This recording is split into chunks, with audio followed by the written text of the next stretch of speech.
Hello everyone, my name is Nordic Beast and welcome back to the Shipyard. So, this is going to be a reimagining of what was supposed to be my very first YouTube video, I guess you could say. I had no idea what I was doing. I couldn't figure out my recording software, I could not figure out my editing software, and I could not figure out YouTube. So it never got posted. But because some things that the Keen House software guys have recently posted, I figured I'd make this and explain a couple of things. So first off, this is actually a mission map, which, as you see, got some asteroids over there. I have a couple of rather familiar looking ships here, and a very familiar looking skybox. So to get the story started here, as you all know, is my beloved Valkyrie. And just to give a quick recap, the Valkyrie was created in a fighter battle against Dracul, and I loved it so much I made a survival-ready version, and I wanted to give it a purpose, so I made the Raven, which is a escort carrier, and with it I wanted to make a mission, and that's what this world is. And because of some of the things that Keen House has said recently, I don't think I'm going to end up finishing this mission, but if I do, I can go through and explain, and I kind of would like to hear some feedback if anybody would actually like to see this be completed. So before I get into details about the mission, I just wanted to show a new fighter that I made, which is actually part of a lineage here. This here is called the Morning Star, which my wife was kind enough to name it. She tends to name a lot of my ships. For some odd reason, she doesn't think she's very good at it, but I always take the name she gives. And originally I was going to name this thing the Shooting Star, but any aircraft enthusiast would know there's already a ship called the Shooting, or an aircraft called the Shooting Star, and that's very generic. So I think Morning Star is better. It still gives a star name to a fighter, and it's also a weapon, a big, heavy, angry weapon. So this is the Morning Star. But to give you an idea of where it came from, this here is called the F2B Bullet, which she named it the Bullet because it, well, kind of looks like a bullet. Well, at least a slug anyway. So I made this thing way back when they first created servers. I wanted a fighter to fly around in, and it was before the updated speeds of welding and grinding, but you could still have larger inventory size. This is pretty much the best I could come up with for a survival server, and we didn't have blueprints at the time, so I just had to remember it and build it in survival as quickly as I could, or excuse me, in creative as quick as I could. Oh no, it's still off color here. Oh no! Oh no, no, no. There we go. So that's the F2B. Basically, it's, as you see, one large thruster, and then it has 3 thrusters, vertical or horizontal, vertical and horizontal, and then 4 reverse. And for an early Space Engineers fighter, it wasn't too bad. It's got the 2 Gatling guns and a single rocket launcher right up in the nose, so I didn't have to worry too much about rocket damage, though eventually I did get killed by it. I was dogfighting and the netcode was terrible, and somebody was attacking a friend of mine. I tried to swoop in with my fighter. Gatling guns were working, but not as well as I would like, so I switched to my rockets, and it lagged out. The rocket, when I fired it, spawned inside the cockpit, exploded my cockpit, and I floated around afterwards dead, and the guy I was attacking was laughing, saying he kicked the crap out of me, even though it wasn't my fault. But yeah, this is the F2, which internally it has, I think I put 6 reactors in it, all hooked up through conveyors, which is above the connector here, and you see the conveyor tube. And it has 2 small cargo containers for ammunition, even though I didn't really need them. Yeah, and as far as just a standard Space Engineers fighter, it's pretty good. So then, as you've seen in previous videos, my F-13, which I renamed this one. What did I rename it? The Dart. To the Dart. Which it kind of does look more like a throwing knife, or a dart, if you will. Which is, yeah, this is just a heavily updated version of it. But the problem is, the single large thruster is very underpowered by comparison to what you're used to nowadays with Sage engines. So I put a bunch of azimuth thrusters on there to help, and it's formidable, but it's not as good as I'd like. And of course, I love the Sage thrusters, and that's where this thing came in. And the whole idea was to build the same equivalent fighter, but with a single thruster. Now, I did modify this recently with a different wing setup, so that the Gatlings were pretty much identical to this setup here. And I do like it, and I may alter it. I just haven't changed it yet. I was just playing around with it, and I enjoyed it. I just haven't updated it yet. But even this version I do like. So it's same armament, the 2 Gatlings and the single rocket launcher, which is a little bit more recessed.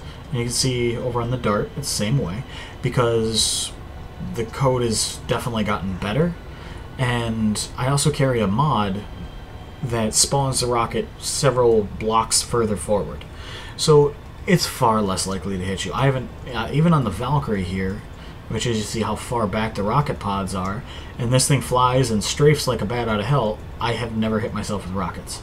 Never. So, and a slight update on this one, I also added auto cannons instead of the Gatling guns. It's a little bit more streamlined and smaller. I like it, and they do so much damage. So much damage. So to finish off on the F-17 here, the Morningstar, yeah, the internals are completely different because it's taken up by a single battery and the Sage thruster, which takes up everything. It's so big, all of it. And it doesn't have much flight time. Here we go. If you look down at the bottom right, you can see the mass is 13,000 kilograms, which is rather small for a fighter. The Valkyrie over there on the left is, I believe, 23,000 or 24,000 kilograms, with twice as much thrust, almost twice the weight. So as you see, in about 4.5 seconds, this thing gets to full speed. I do get into overload when I begin to maneuver. And as you see, this thing actually handles quite well, even with just 2 gyroscopes, because it's light enough that actually that's almost too much. So under full acceleration, without maneuvering, it goes up to about 18 minutes worth of flight time on a full battery.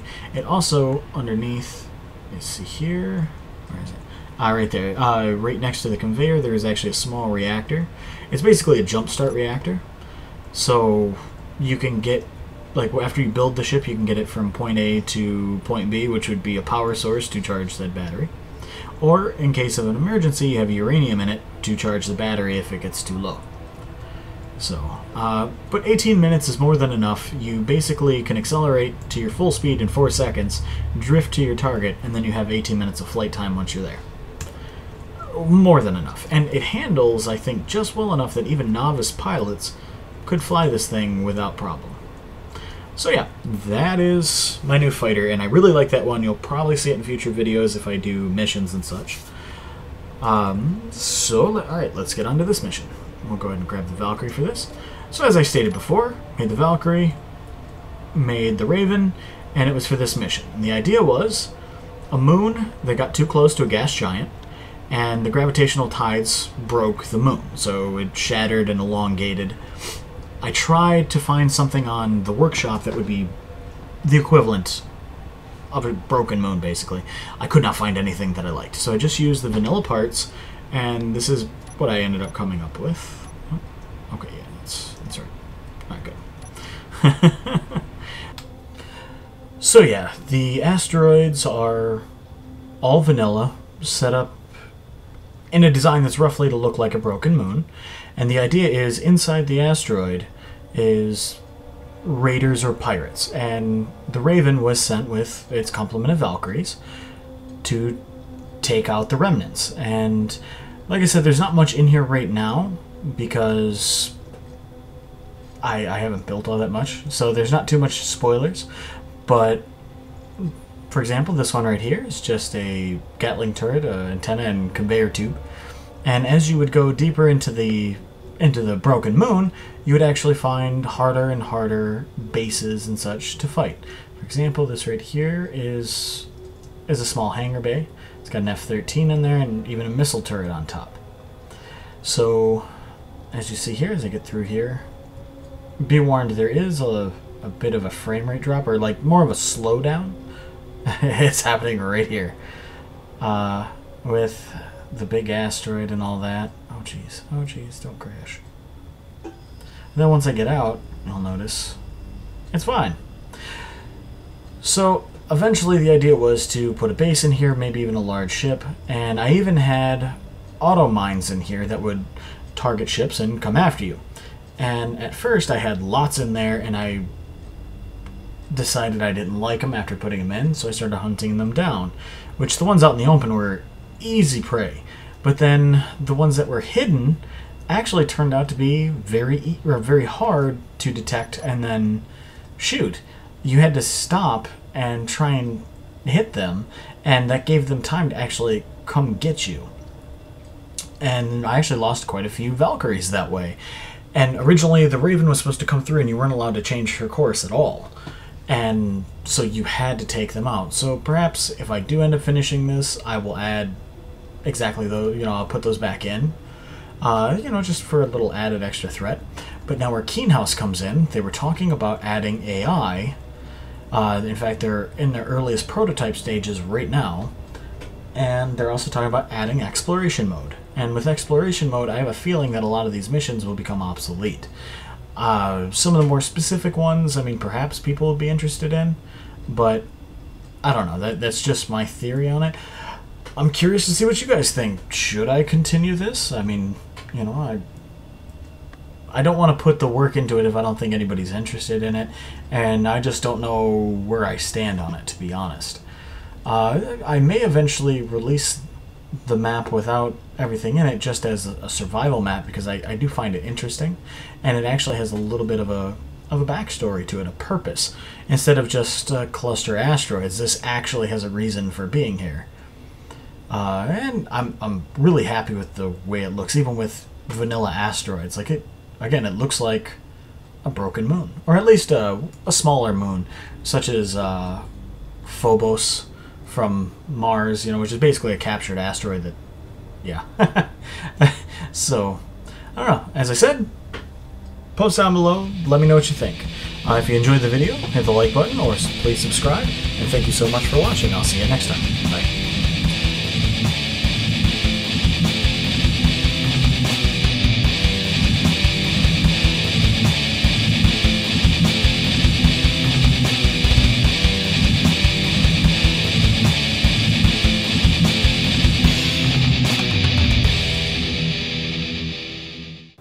Don't they just look beautiful? Oh, just look at them. Come here, Valkyrie. I want to snuggle you.